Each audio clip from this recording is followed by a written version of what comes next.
Hey, today I'm talking about the classic 1990s Disney film trilogy, The Mighty Ducks. Up first up is The Mighty Ducks. This is a 1992 film, and hot damn is it fantastic.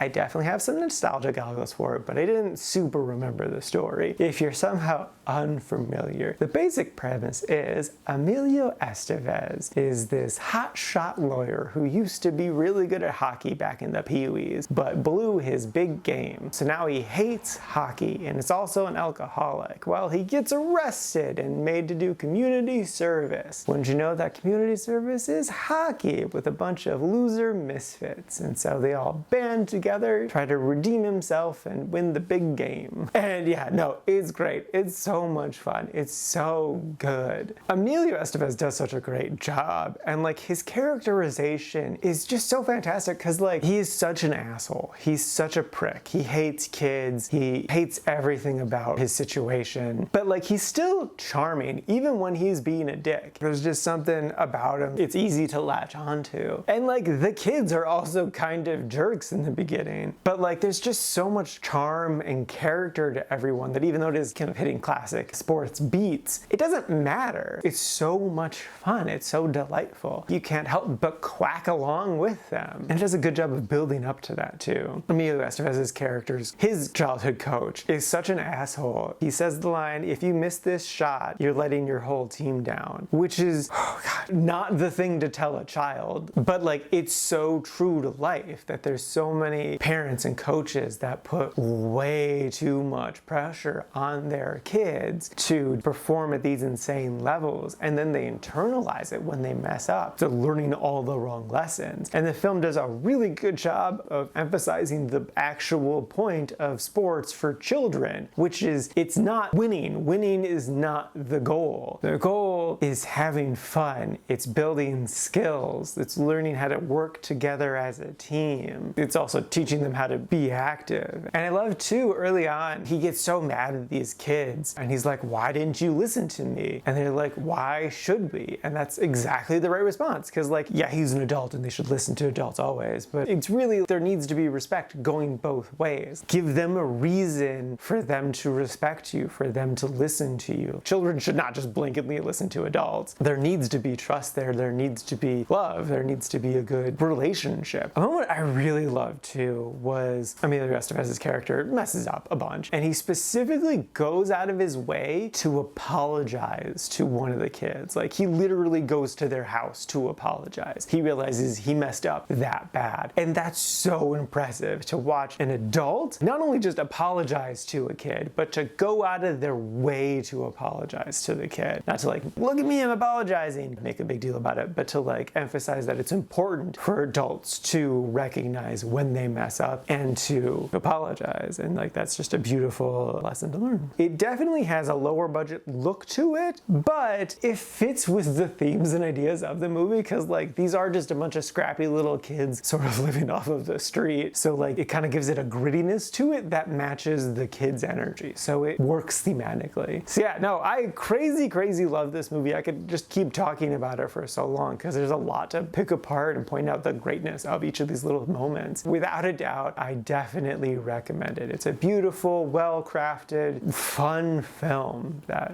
is well worth a watch.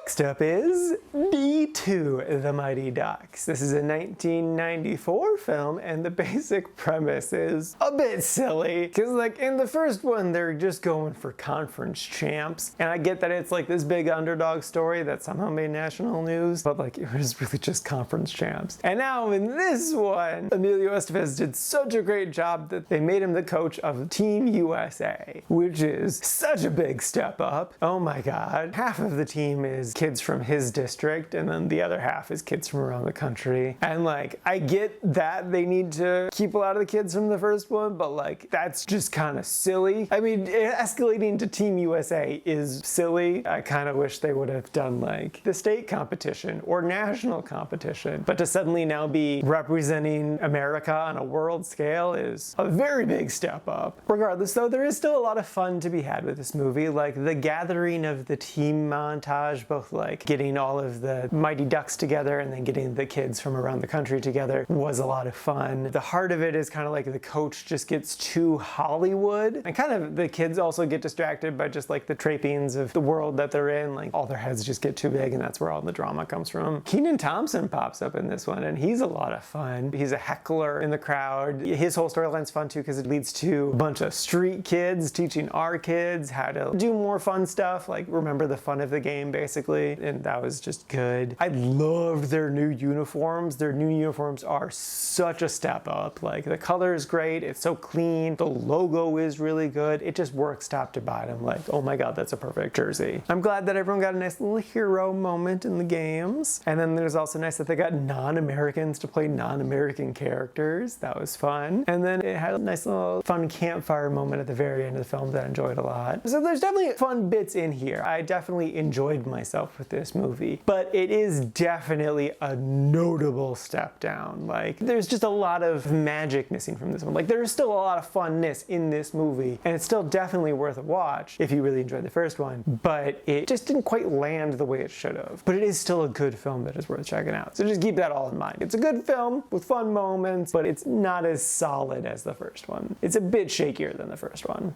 And lastly is D3, The Mighty Ducks. This is a 1996 film, and it's definitely the weakest of the trilogy. There is still things that I liked about it. The basic premise is the ducks from the last one and the kids from around the country all get a scholarship to this Minnesota private school to play for their JV team. And so the whole film is just about the Ducks adapting to a new coach, because Emilio Estevez moved on to bigger and better things, and also just dealing with like the hazing of the varsity team. I liked the focus on the kids. I think that was a good choice, even though the kids were not good actors. That was without a doubt very rough. I think the struggle of a new coach is a good story. I do wish that the original coach would have pointed out, if you're going to keep doing this, you're going to have a lot of different coaches and it's always going to be a rough transition. He doesn't say that though. He just kind of points out the good characteristics of their new coach, which is good too, but like, I don't know. That point would have been good to make. All of the kids on the JV team were Ducks from the previous film. It's weird that there were no current students who were on the team. A lot of the movie had to deal with like bullying / hazing from the varsity team, and there were lots of like silly pranks, and in general I don't really care for that stuff, and it really didn't land for me here. It kind of felt like it was just faffing about. Oh god, yeah, there was one tiny little storyline where Goldberg, the goalie, was trying to poison the other goalie because she was doing better than him, and like that's all kinds of messed up. What are you doing? And it doesn't really have a good resolution either. They're just kind of like, we can both be goalies, even though like she is way better than he is, like from the get-go. His story should have been recognizing that he needs to improve both as a person and as a goalie to get up to her level, and he's not going to reach that level over the course of a movie because that's just how movies work, but it's the beginnings of that progress is what his end goal should have been. But no, it was just kind of like, he can be a goalie, it's fine. The movie's just too long. It takes too long to get to the meat of it. Like, they're so cocky and condescending, and when the movie starts to get more interesting is when they lose their first match, and that should have happened way sooner. Just cut out a lot of that fluff of them just being silly kids and get to the actual drama of the sport. Like, their whole first match was so boring. It was just them doing all of their classic signature moves and kicking ass for most of it, and then the third period they get their butts handed to them. The only part of that that was redeeming was Julie, her recurring bit of being bored in the goal, waiting for the other team to get close to her. But that didn't have a good payoff either, because just like once the other team did start scoring, they just kind of ignored her, and I was like, she's a character too, guys, do something with her. Emilio Estevez is barely in the movie, but he's without a doubt the standout. He comes back in the middle of the movie and he comes back at the end. His whole speech in the middle of the movie was perfect, and he just really nicely tied up the movie in the end. He definitely elevated this movie a good amount, because I was struggling with it for sure. So yeah, no, it's an okay film that I would only really recommend if you like really love the first two movies, because it's a very notable step down again. So yeah, no, it's an okay movie that I would only kind of recommend.